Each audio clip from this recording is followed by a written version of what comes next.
Many of you would have noticed that when you search for, say, an apparel online or a real estate property online, you are instantly flooded with offers for such apparel or property across many other sites that you visit. That's because your data is being shared without you even knowing about it. Technologies like AI are now enabling people to use your data in even more dangerous ways. So data privacy has become a huge concern around the world, and powerful regulations have been put in place in some regions. India too has passed a law, and its enforcement is a matter of time. This is compelling businesses to rethink their data privacy strategies and understand how they can turn privacy into a business driver. And that's what we will discuss today. So welcome to this Science Techies webinar. I am Sujit John, and I have with me my colleague Shilpa Fadnis. The two of us will moderate the discussion, which we are having in association with IBM. We will delve into the evolving data privacy landscape, the immediate challenges that businesses need to solve, and the steps they need to take to do this. And for this discussion, we have with us three seasoned professionals. We have with us Sebastian. Aju is Managing Director of Technology Consulting at Protiviti Global Business Consulting. He works closely with clients and assists them in transforming the way they manage their enterprises and data in a secure, resilient, and sustainable manner. He has had an over 25-year career during which he has managed portfolios across cloud, security, mobility, networking, resiliency, data center, and systems management services. Prior to Protiviti, Aju spent many years in IBM, where he played a crucial role in returning IBM's security services business to stability and growth between 2021 and 2023. Welcome, Aju. Thank you. Good to be here, Sujit. Good evening, everyone.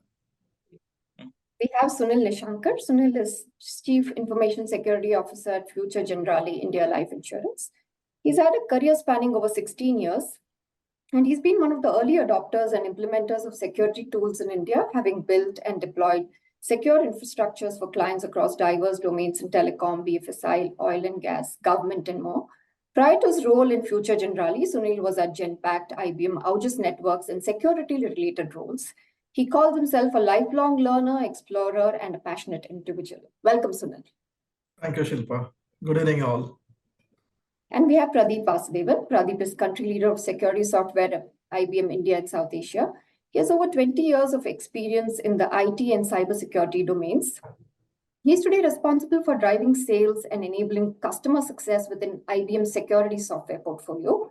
As an industry veteran, he's a strong advocate for data security and passionate about helping customers build a robust security framework that will boost their success. Welcome, Pradeep. I think, Pradeep, you are muted. Sorry. Thank you, Shilpa. Thanks for having me here. Good evening, everyone. Thank you, Pradeep. Those of you who are viewing this can send in questions to the Facebook comment box. Sujit and I will put them to Aju, Sunil, and Pradeep. Coming to you, Aju and Pradeep, with regulatory measures for data protection picking up steam in India, can you tell us the current data privacy and security landscape in India? Any key patterns, insights that you would like to call out? And before that, if you can also help our readers and viewers understand how data privacy can affect them in their day-to-day lives. Yeah, this is a good question, Shilpa, and thank you for that, right? So before I get into the regulatory landscape regarding data privacy, a couple of examples, why data, especially personally identifiable data, is important and important to be protected by not only, the people that receive the data, but also by the people that give out the data as well, because ultimately it all affects us from a business standpoint, it all affects us from a personal standpoint as well. Personally, for the viewers, it can be as simple as receiving spam mails or spam calls or promotional activities, as Sujit pointed out in his opening. It can be as simple as that, but it can get into real, devious situations as well. For example, where you fall victims of issues such as phishing exercises or even identity theft, right? Where your identity can be used to by someone to masquerade as you and do some malicious activities as well. So it's very important to guard your personal data. it's also very important to know to whom you are handing over your personal data to, and how they are going to use that further after you give them their personal data. Now, coming to the question that you asked initially, Shilpa, what's the kind of landscape that we are looking at from a regulatory standpoint around privacy, right?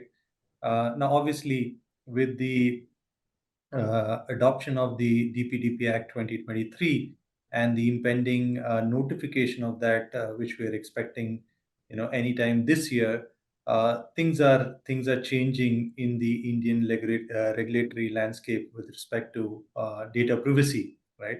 Certainly, it is driving a lot of actions among business owners, small and medium enterprises, and also large enterprises in terms of preparation for compliance, in terms of identifying, areas in their organizations that have gaps, and what are the kind of, fulfillment activities that they need to undertake.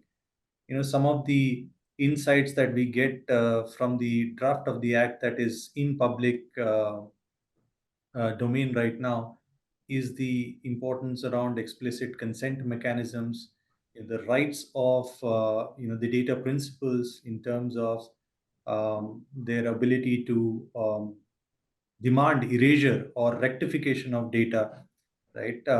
Critical definitions such as, how can organizations, or how are organizations labeled as significant data fiduciaries, who are data processors, right? And what are the, regulatory compliances that organizations need to maintain in terms of maintaining digital, personally identifiable data. The act, which we are expecting to be notified soon, is is in all parts reflective of international standards, right? So certainly we see that some of the larger enterprises that have been following GDPR regulations may have a lot of activities already in place to comply with a large part of the impending DPDP Act, but we also see, a significant amount of contextualization that requires to be done from an India perspective within the large enterprises, and also a lot of activities we are expecting in the small and medium enterprises in terms of wrapping up their ability to comply to the DPDP Act.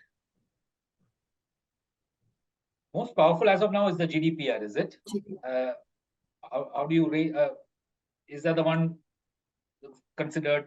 Well, there are several regulations, global regulations that are there that concern privacy, Sujit. But the most widely followed right now is the GDPR Act, because a lot of Indian enterprises, perform services that are cross-border services as well, right? So, and this is the most prevalent regulation that the larger enterprises follow. And it's a well established regulation that has been there for a period of time. So that's where things are at the moment. Pradeep, go ahead. Yeah. So while Aju was emphasizing on the data security regulations, so before even looking at the regulations, let's look at why that is so critical, right? Now, we know business is trying to navigate through the disruptions caused by digital transformations. Data has become the biggest asset for organizations. And that data has also become a byproduct of the digital transformation. Now, what is happening in the industry is that the data is spread across a typical hybrid multi-cloud environment, which means data has become a shared resource and being accessed by various users and applications from different locations. Now, what is happening is that there is a scheme of data explosion that is happening. I'll share some of the numbers wherein approximately 2.5 billion gigabytes of data created every day. That's a humongous amount of data. Now, the risk associated with that, the data breach has increased around 300% from 2023 to 2024. Now, compounding to those two challenges, the average time that is taken for detection of a data security breach, it's around 300 days. So this is a major challenge that we are seeing in the industry now. And just a couple of basic takeaways from our experience, our discussions, and what we see in the industry, right? In 2024, IBM published Exposed Threat Intelligence Report, which actually states something very interesting, wherein the keyword like security fundamentals doesn't get as much as attention like an AI engineered attack, right? The moment you see there was an AI engineered attack, there's a lot of eyeballs around that, a lot of interest. But apparently what happens is 85% of the attacks in 2023 could have been mitigated by basic security controls like patch management, multi-factor authentication, and least privilege principles. So, which indicates that achieving the basic security is the most critical and the most difficult to achieve, than what is being portrayed. Second is, it is coming out of the philosophy of data privacy by design and by default, right? So privacy should be the core component of anything and everything that the organization does, at every product and every process that organization follows, right? The default setting of every system should be being privacy friendly.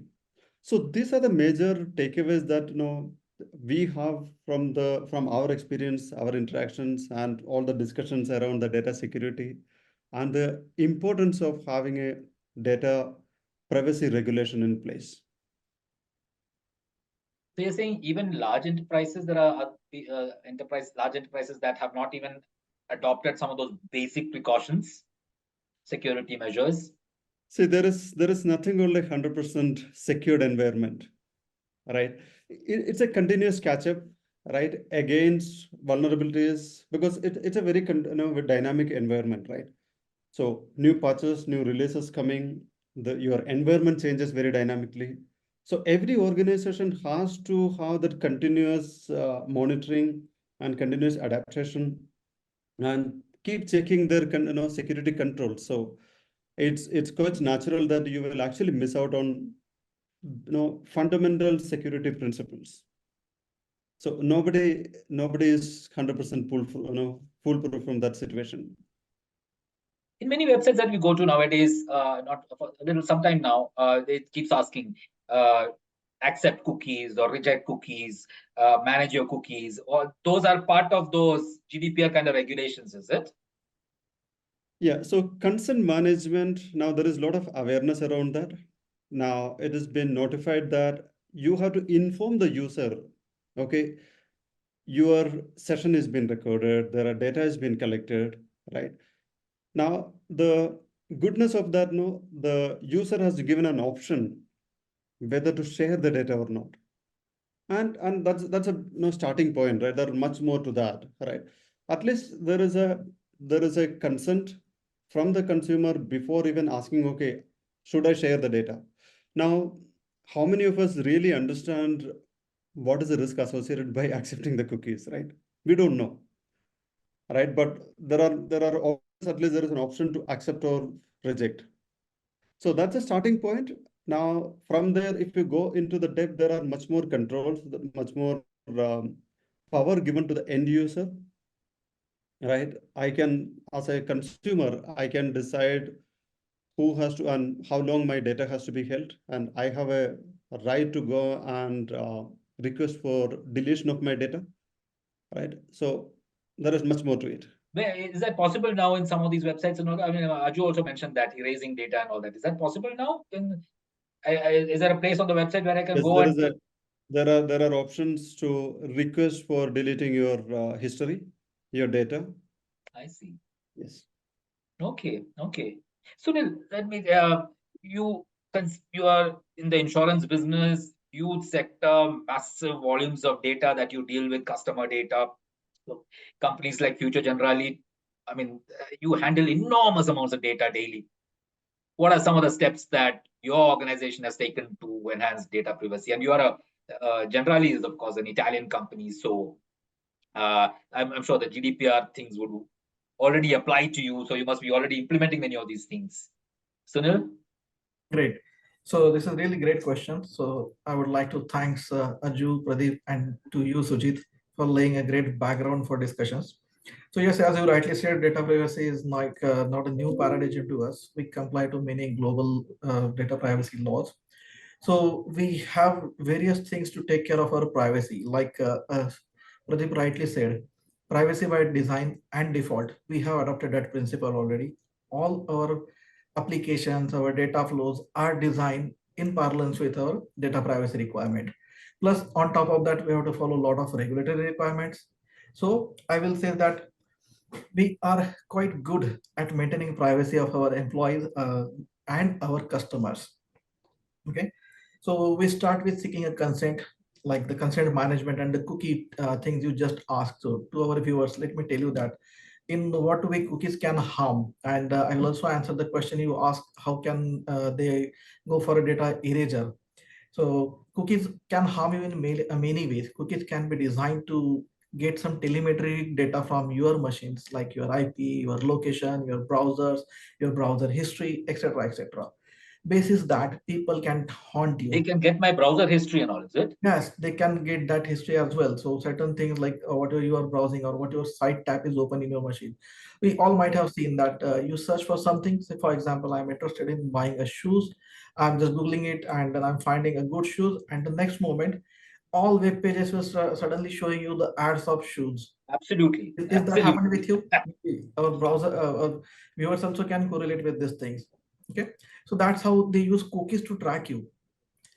Apple was the pioneer who started not to follow your option or not to track that option. They started giving it in their iOS. But now government is concerning about those things and they're bringing here data privacy laws in India. We are just joining the bandwagon where many countries are already doing that. As someone rightly said that yes, GDPR is very mature in that manner. We are just starting. We are about to begin our journey. Now, to coming back to our things like how we manage those data privacy issues in our company. Yep, we used to deal with hundreds of end customers onboarding daily basis. We have around 8 million plus customer base. We are gathering their PII information, SPI information. We are gathering their health information. So lots and lots of data coming to us.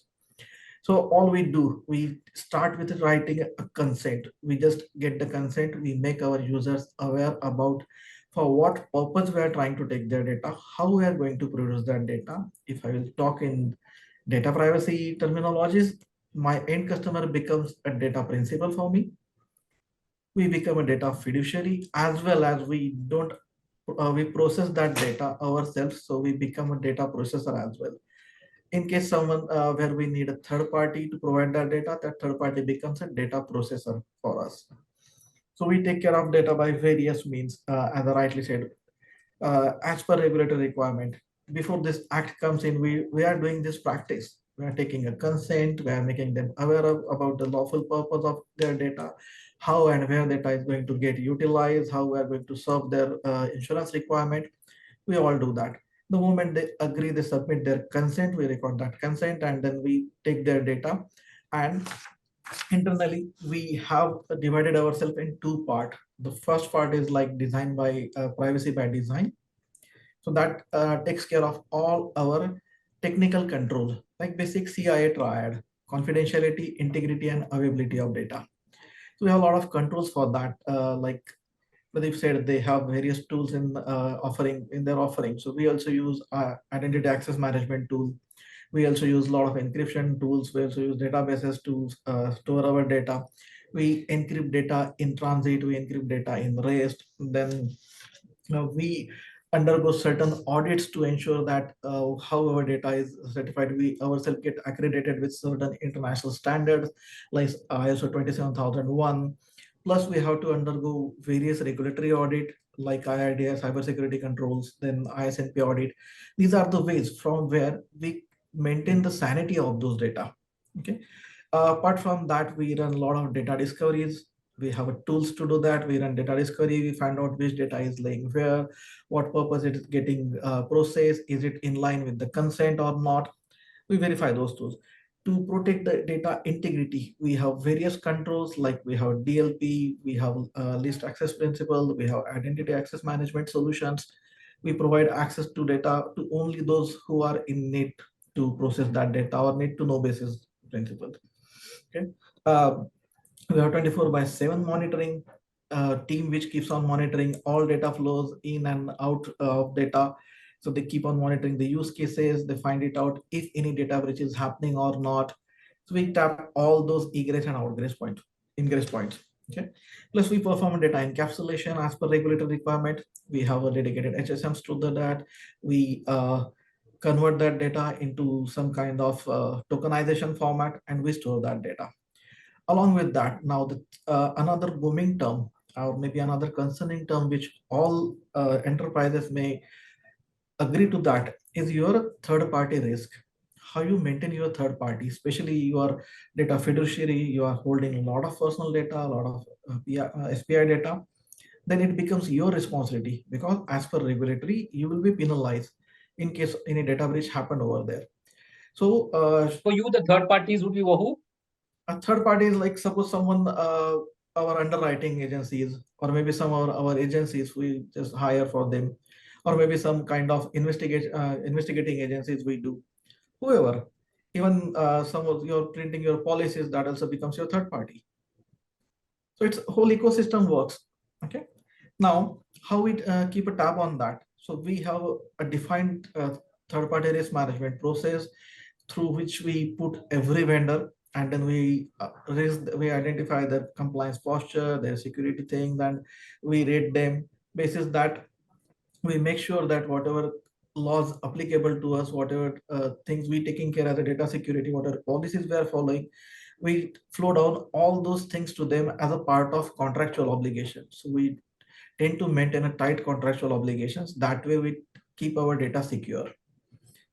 Okay. Apart from that, we have enterprise risk management team, which keep on doing various data risk assessment, impact assessment, and then we define literally value to those data, cyber risk quantification through. So this is how we evolve ourselves. We just keep on adopting cutting edge technologies. We keep on ourselves keeping in compliance with the regulatory requirement. Many more things happen to take care of data privacy. How much does it constrain your ability? Yeah. Sorry. Go ahead. I forgot to mention one important department, my legal and compliance department. That also plays an important role in data privacy. Like the question you ask, eraser. So how that eraser is going to happen? So you as a user, you will have to submit a request to that organization or to data privacy office, DPO office, we call it. So you have to submit a request saying that, okay, either show me my data, what kind of data you have. You as a data principal will also get a right to modify that data. And then when you require, you can correct that data. And also you can ask them to delete it when the data processing purpose is done. Whatever lawful purpose they explained you while taking your data, you can ask them to delete that data once that purpose is met. And you can also ask in any time in that life cycle, if you want to erase your data, you can raise a request, and it will be obligatory for that organization to get rid of your data as per your request. So all these compliance and then these legalities taken care by our legal and compliance department. Can this be done with is there a link on your website where I can go and click and there will websites will be enabled with our email addresses. There will be one email ID given for that purpose. You can either write a mail to that, or maybe you can call our customer care and you can raise your request for that. Okay.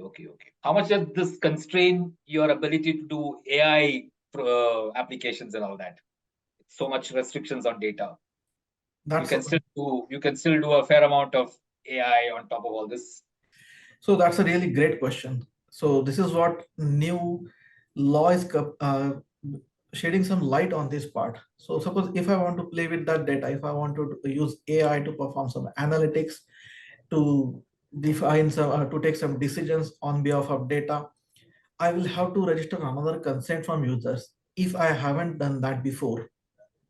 because the data we are tapping, suppose if I'm tapping your data by the name of issuing you an insurance policy, but now I want to also propose another product to you. Of course, we take a consent for that, but suppose I want to do something else with your data and I want to come up with some different options for you to insure your life, then we'll have to record another consent from you. That's what this Data Privacy Act is asking organizations to do. So what we'll have to do, we'll have to deploy a consent manager through which whatever activities we are trying to do, we will try to seek a consent from data principals. Yeah, Shilpa? Yeah, so as an industry consultant, I'm sure you're speaking to several of your customers and their organizations about data privacy and security practices. So if you can help us understand what are the key gaps that persist in the industry and what are the measures that businesses are taking to address this? Okay. So if you're asking about key gaps, Aju, I think it was a question to Aju, I think. Okay, the question is to Aju, yeah. Okay, thanks, Shilpa.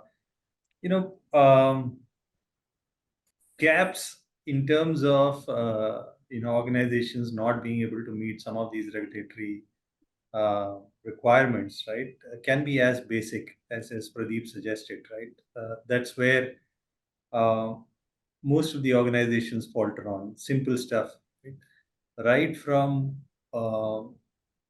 the lack of mapping of data, right? We need to understand, um, while in the entire landscape that we have from a market standpoint, while there will be organizations that will be far ahead in terms of adoption of privacy measures, as I said earlier, because of GDPR regulations and all. But at the same time, there'll be a lot of larger enterprises, that have not exposed themselves to those kind of regulations as well, simply because of the fact that their business will be more India oriented. While they will have some basics in place, but in terms of the rigor required for complying to a law may not have been as stringent in these organizations, right? Simple things like data being siloed in different pockets, right? And people not I mean people who are responsible for compliance not being aware of these silos existing in different pockets, right? How data flows, these are some of the points that Pradeep and Sunil mentioned in their points as well, in their discussions as well. How data flows from the time that you collect this data to the time that you process the data to the time that you destroy this data, or the purpose for which you collect, right? How does this data flow within the organization?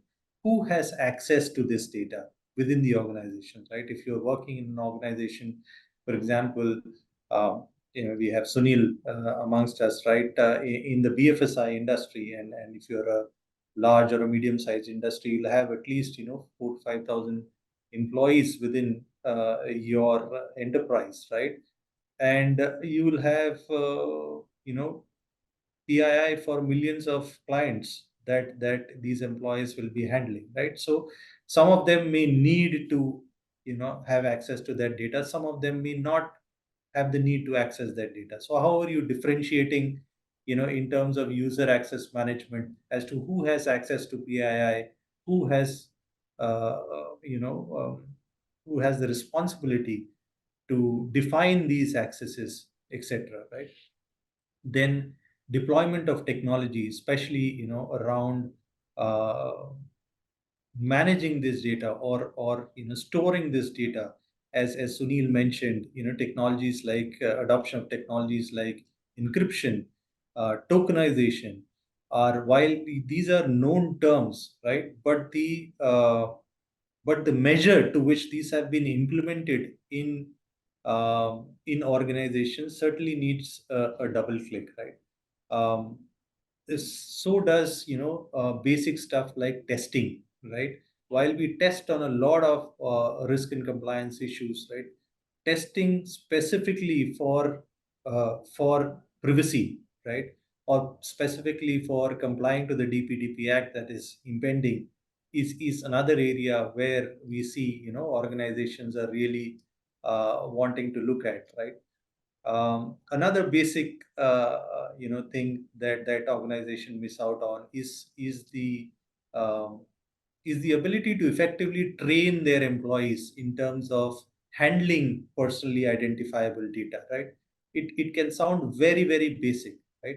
But believe me, it is one of the most, challenging assignments that organizations have, especially large organizations that have thousands of employees, on how to go about, effectively train their employees to handle personally identifiable data, right?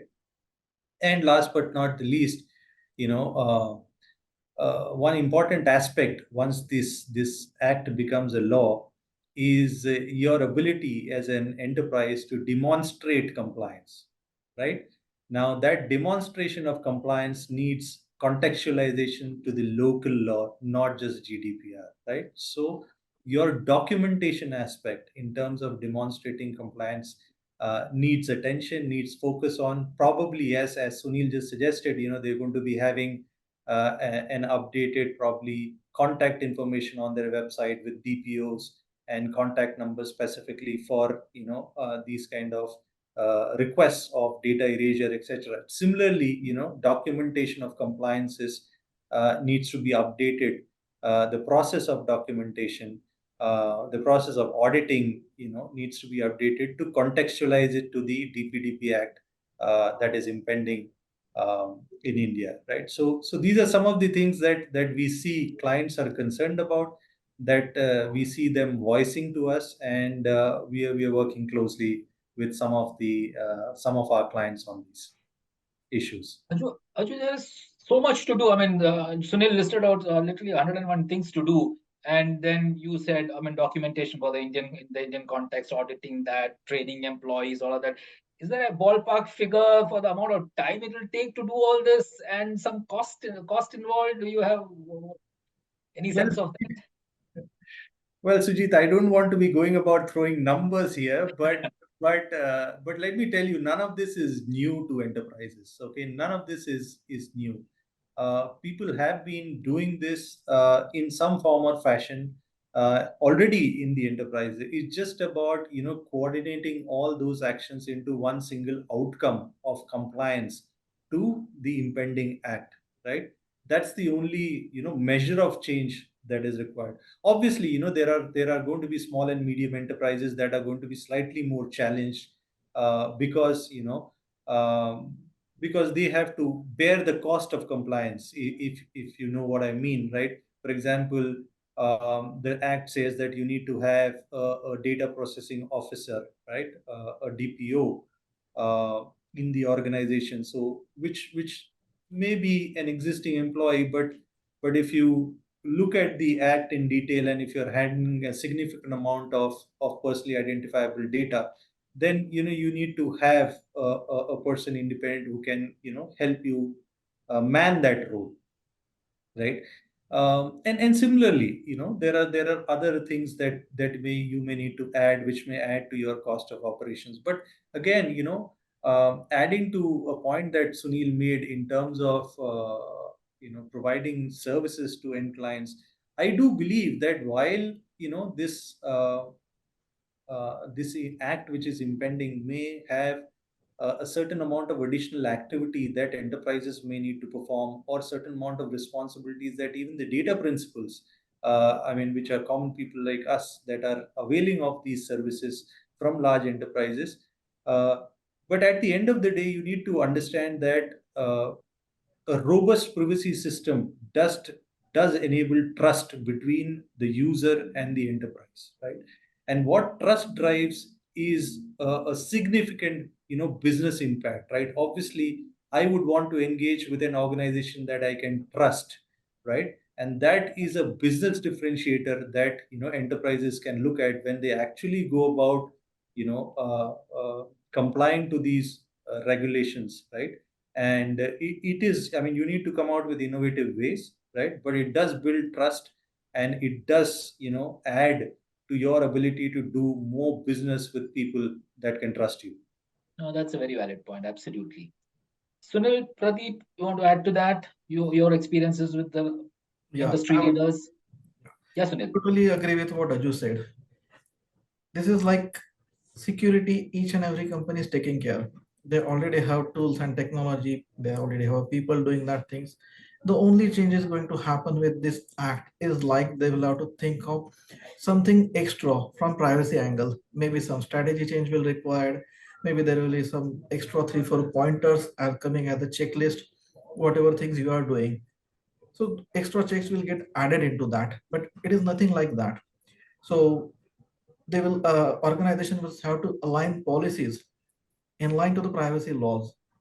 Of course, regulatory requirements are already taken care, but they will have to bring that privacy angle into the policies. Accordingly, they will have to get employees trained to understand the policy and handle privacy related matters. Okay. Now, example is like I will say the privacy notice. If you'll see on our website, there is a privacy notice there. There is a privacy policy published. So according to this law, all organizations will have to do that. They will have to be very transparent when it comes to privacy declaration. And so once this declaration happens, once privacy thing is done, so technology will be already there. Now, what new thing will be coming up as a privacy practice will be setting up as a data privacy office, appointment of DPO. And as you rightly said, it's not a single man's job to handle this humongous data or maybe to comply with all these processes. Now, the organizations will have to empower DPO enough to ask their teams like how they are processing data, in how they're complying with the act. They will have to he will have to keep finding the evidences in order to satisfy compliance, and he will have to be empowered enough to get whatever things or support he required when it comes to reporting a breach to regulatory requirement. And there are certain timelines. You will have to report those breaches to in 72 hours. Plus, they will have to involve legal and compliance, because there will be a lot of procedures which is enacted by these laws, like notifying the data principals, okay, doing data restoration, finding the impact, etc., etc. So How these big is your will be DPO extra. team? How big is your DPO team? Our DPO team is good enough to handle all these requirements. Yeah. So you have an India DPO team in addition to, of course, Generali, of course, will have its own. Yes, we work in a group manner. So we have India DPO team, we have regional DPO team, and then we have corporate DPO team. Is like our HO, which operates from HO. So we have layers. Okay. Sorry, I interrupted you. Are you done, Sunil? Yeah. Pradeep, Pradeep, go ahead. Sure, thanks.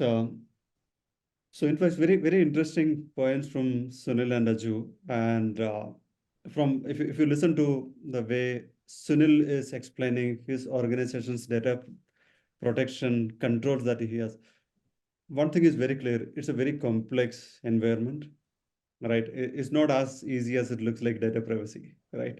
It sounds very cute when we say DPDP, data privacy, but it's much more complex, of course, expensive, and definitely a lot of risk associated with that. Now, just driving to one point which Aju Sebastian started the discussion on is to identify the data, right? So I'm just looking at the data protection or data security framework at a high level, right? It comes with a very clearly defined life cycle or a data security framework, which starts with the identification of data or data discovery, primarily to find out the sensitive data, what kind of data is lying in which part of the organization, right? What machine in what format and who has access to that. So primarily we are trying to uncover the data, categorize the sensitive data, whether it's on-premise or on the cloud. That becomes the first step in defining a proper data security policy, right? So if you don't know what you are going to control, you will not be able to even move forward from there. So that becomes the starting point to identify where the data is and what format it is and who has access to that, right? So once you identify, then the next step is protect the critical data or protect the most sensitive data by implementing the security policies and implementing active monitoring controls, right? So that becomes the basic hygiene for data security. Now, once these two basic parameters are in place, then we can actually apply advanced analytics on top of that to find out what are the vulnerabilities, what are the risks associated with that, right? And that becomes a continuous exercise because the data is dynamic data, right? A lot of users are accessing it and making changes, right? And people are adding and removing data. So it's a very fluid, dynamic environment, and these controls are all um, regular, dynamic activities. And once we have these three basic elements in place, then it's all about how fast you can respond to a threat, because it is given that this data is under threat, right? It's not about will I get breach? This is about when will I get breach, right? So then, because it's a sound of inevitability when we say data will get breached, right? So it's all about being prepared, how fast you can detect and respond.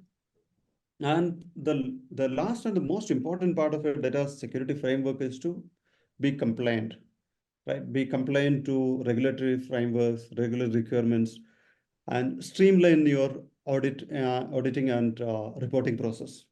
So that's in a nutshell, at a high level, these are the basic controls that are to be in place for a data security framework. I'm sure when you look at the way Sunil explained, it looks very easy looking from outside, but then you realize that he's talking about layered security. There are much more controls at a granular level. Absolutely, Pradeep. Thanks a lot. I would like to add two more things. I didn't want to scare anyone It doesn't end. who is listening. So, okay, to ease some pressure, if someone is from startup or maybe micro medium MSME listening to this conversation, please don't get bothered about those things. Don't get scared. You can you can take a baby step, and eventually will achieve your target. Okay, and there are certain clauses, exceptions rather, which can accept small enterprises from complying those laws. So there will be some kind of breather for you for some time being till this act get mature. While saying this, I'm totally happy with the law. Why? Because it is not one-sided. The way it is imposing regulations, fines, penalties on organizations. Similarly, it is also describing the duties of data principle. Like you as an end user, there are certain duties you have to follow. Like you don't have to impersonate other. You have to provide your correct information. Okay, you need to refrain from raising a false alarm. If you do that, there are penalties up to 10K. So that's really good part. So what is DPDP recommending? Will there be a separate regulatory body which will impose these fines and all that you can complain to and things like that? Absolutely. So thanks, Sujit, for highlighting this. We all missed to highlight this part. So as per DPDP Act, the Data Protection Board will be formed, and that board will be responsible for maintaining privacy across organizations. So that board will act as a bridge between data principals and data fiduciaries as well. So any matter, suppose any data breach happen in any organization under Indian jurisdiction. So what will happen? They will have to report that data breach within 72 hours to that DPO, Data Privacy Board. Okay. You, and one more thing, you as a data principal also can approach them if someone is not listening to your request. You also can approach them. You can appeal them saying that, okay, this is what I am done, and this organization is not responding to my request. So that board will come to rescue you. Okay. This question is for Raju and Sunil. From your own experience, what do you think is the role and impact that technology companies like IBM, that will help them, Indian businesses, to improve their data security postures? Yeah, well, so Shilpa, technology companies have a very, very crucial role in helping, businesses, Indian or otherwise, to improve their posture, right? A lot of the stuff they are already doing, for example, IBM with its Verify suite of products and Guardian suite of products provide customers with the ability to manage access to data like user access management, etc. And with their Guardian suite of products, they help customers to encrypt data, um, tokenization, etc. So the technology exists today, right? And they need to, further uh, push these technologies and get them in front of clients that are in need of availing these services. I am a great believer of platformization, though, right? And then what I mean by platformization is the use of technology to deliver, outcomes that today are manually driven, right?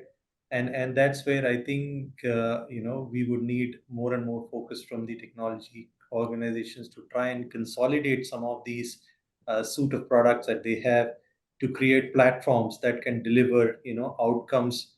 Uh, um, Simply things like, automate some of these compliances, uh, etc., right? That will help enterprises to actually focus on certain crucial critical activities within their own policies, etc., rather than, them trying to solve the technology problem per se, or how, which technology to choose from, or how do you use or how do you implement a particular technology to drive a certain outcome.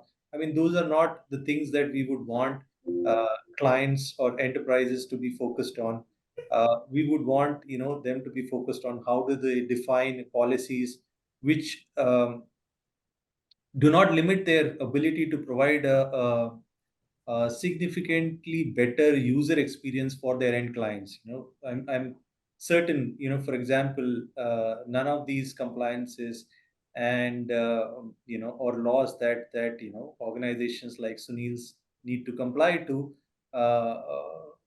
would be easy to comply to, at the same time provide a superior user experience to their end customers, right? It's always a give and take kind of a situation, right? So technology companies can help build solutions that can ease out, these kind of issues for enterprises.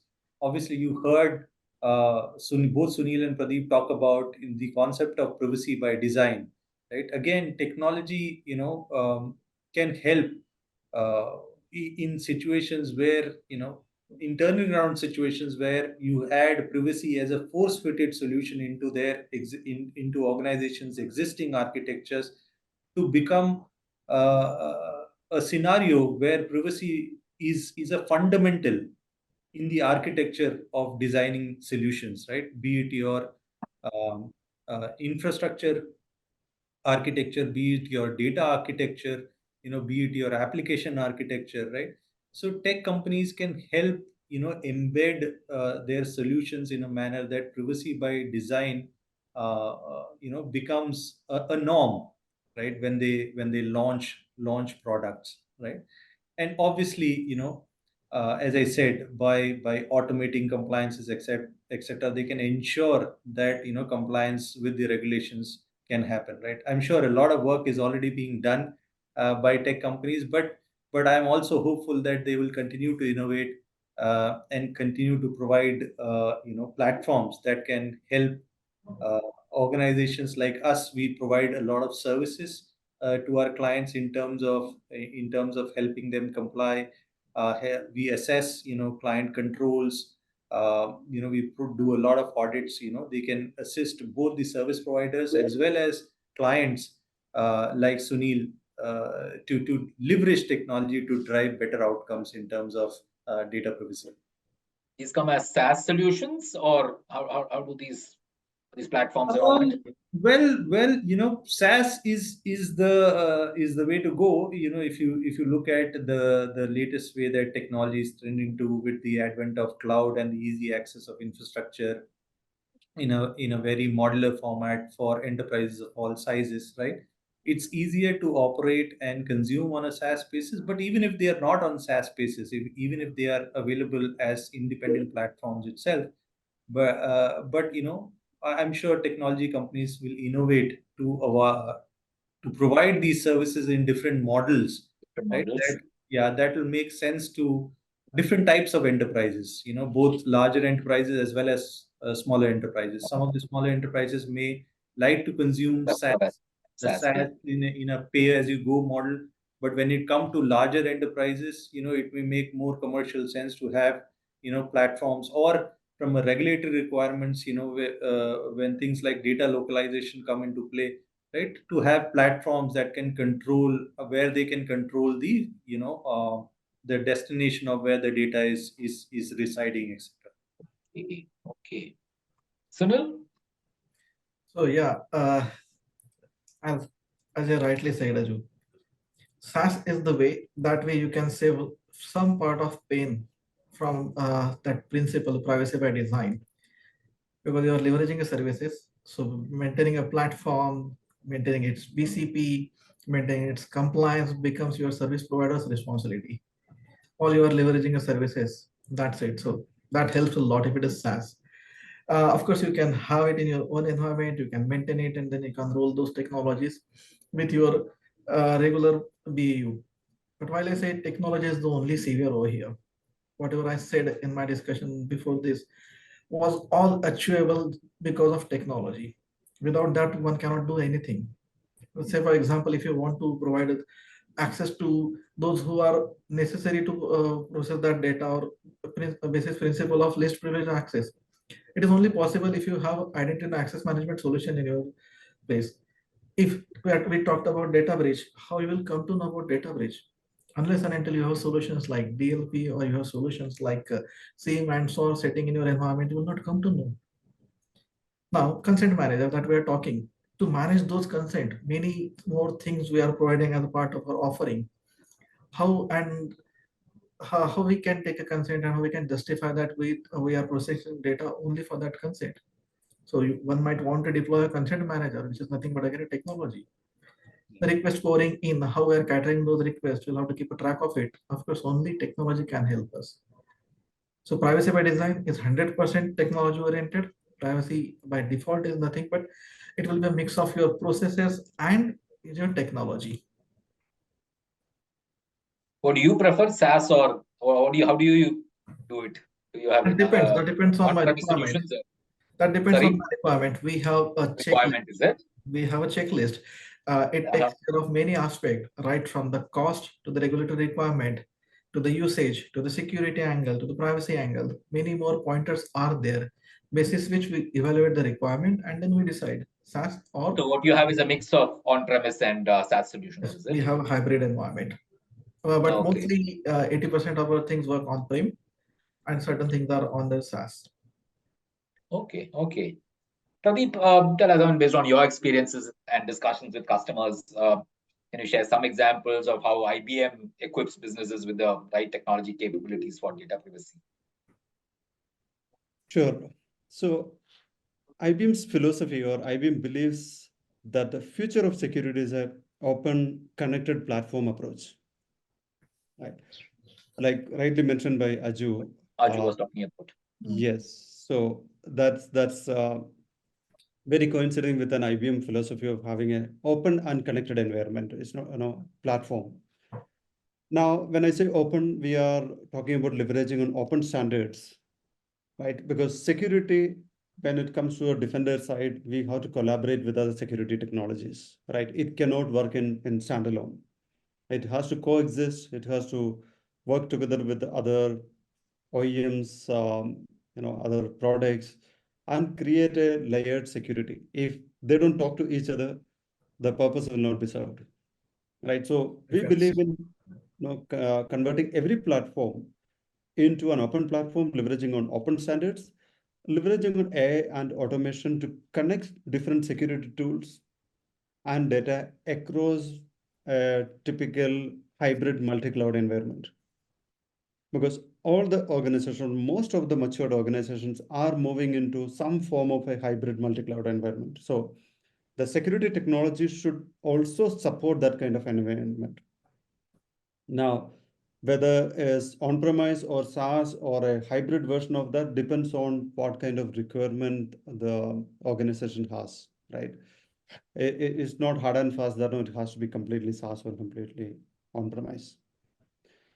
Second is, most of the new technologies that IBM is launching is, we call it as cloud native, which means the platform itself is adaptable to whether it's on-premise or multiple cloud deployments, right? Each one runs on its own way, right? Second, when it comes to the specific technology around data security and data protection, IBM has IBM Security Guardian. This is one of the proven technologies, has been in the industry as a leader for so many years, which is one of the most scalable data security platform, which meets the industry demand in today's dynamic progressing environment, right? So basically it helps discovering the sensitive data, protects by monitoring and encrypting, right? And wherever the data is, right? It could be on different format, different cloud environments, different types of databases. And at the same time, responding to the threats in real time, which becomes the most critical aspect, right? Because as we, everyone discussed, right? It is given that there will be threats around on the data, right? You cannot avoid that discussion. So it's about how fast you can respond to those threats, right? And at the same time, helping the customers to be compliant, responding to the compliance requirements, different privacy requirements, regulations, right? So we believe in having one single platform which aligns to the customer requirement to help addressing the complete data security framework or data security lifecycle. And it's affordable for MSMEs, startups. Yes, so that's a beauty of having an open platform, modular platform, because not every organization is the requirement is very different, right? It could be a startup, it could be one of the large multinational organizations like what Sunil has been managing, right? Requirements are different, right? And affordability is also different, right? Now, under the law, everyone is treated the same.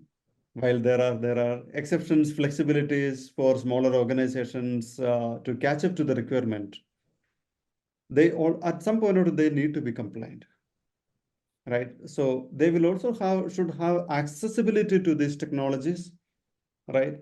And affordability is a definitely a critical parameter. So the modular nature of this technology allows the smaller organization to consume the same way a large organization consumes it.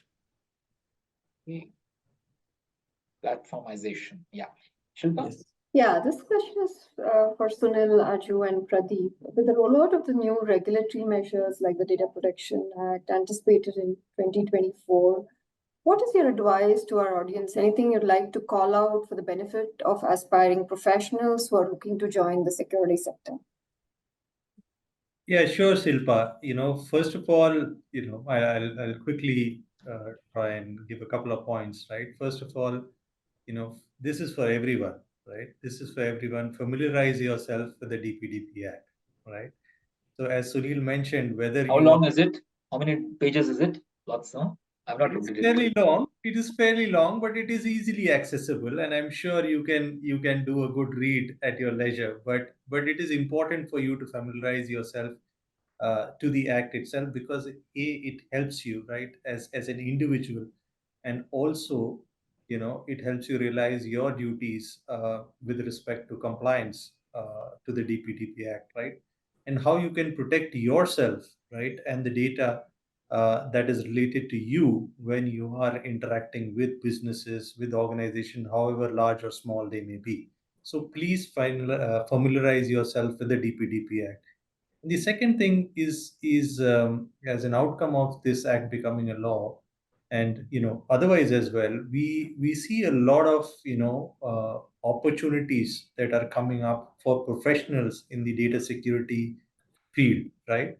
And this is across, right? These opportunities are across people that are required to uh, audit these compliances or controls, right? People that have the technology knowledge to enforce technology solutions to meet the outcomes that are required by such regulatory acts, right? So it will be good for people in our audience, especially young professionals, to build skills around data security, wherever they find themselves comfortable in, going towards the audit side or the technology side or the services side, right? To build skills so that they find opportunities to work in this landscape. And for also it's a plus point for providers like us to work with these individuals when we try to fulfill client requirements. Those are the quick 2 points that I'll make as my takeaway, Sujit. Okay, there are a lot of opportunities for professionals. Sunil?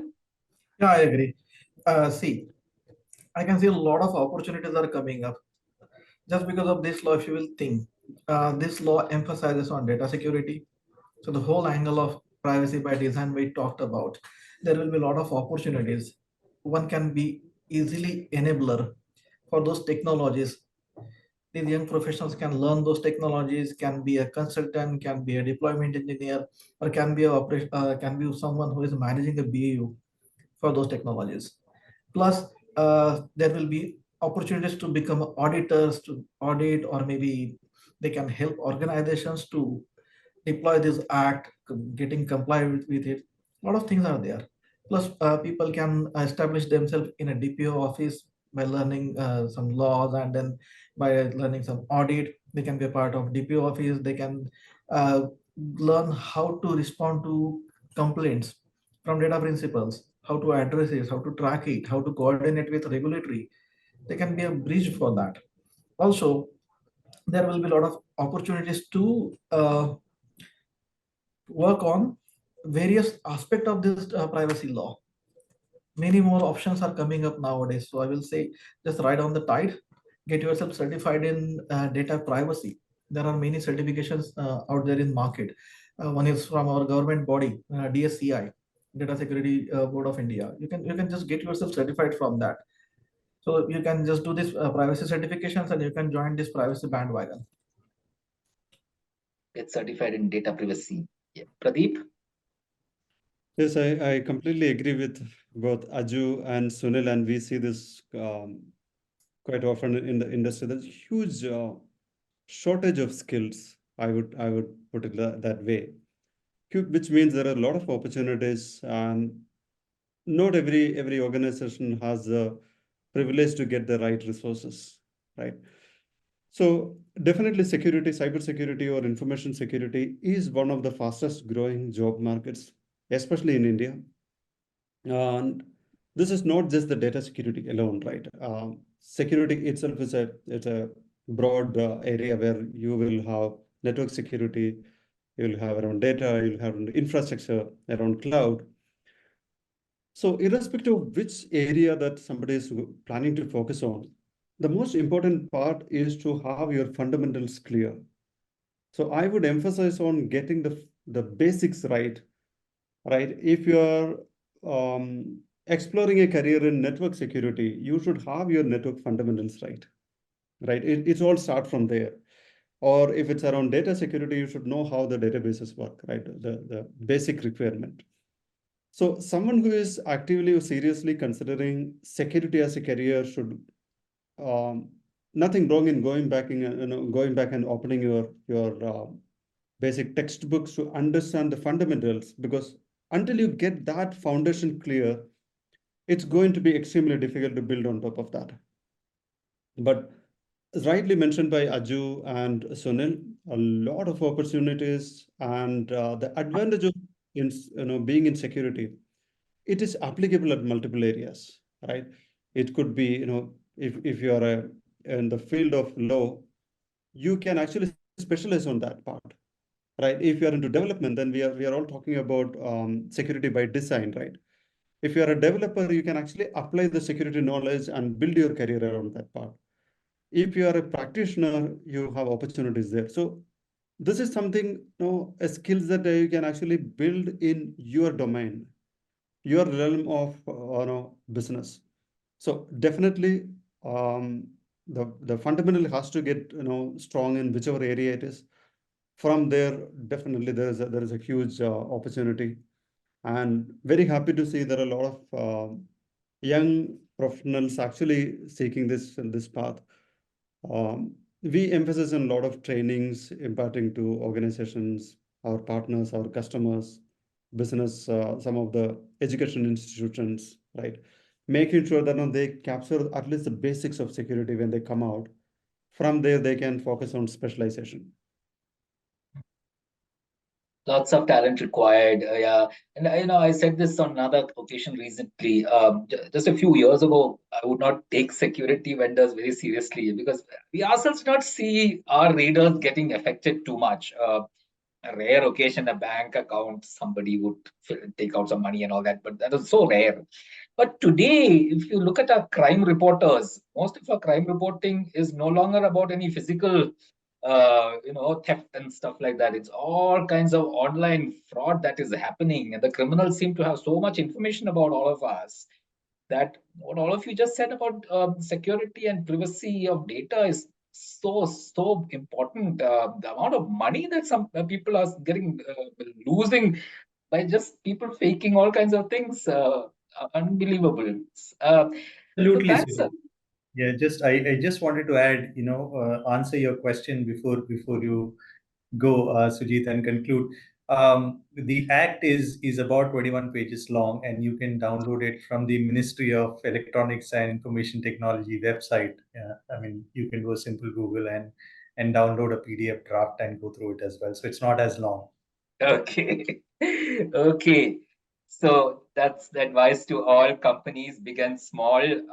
Take this very, very seriously. The government will be implementing it anytime now. So prepare for it. And lots of technology companies to help you with all of that. So thanks a lot, Sunil, Aju, Pradeep. Really nice having you on this discussion. Very, very important right now.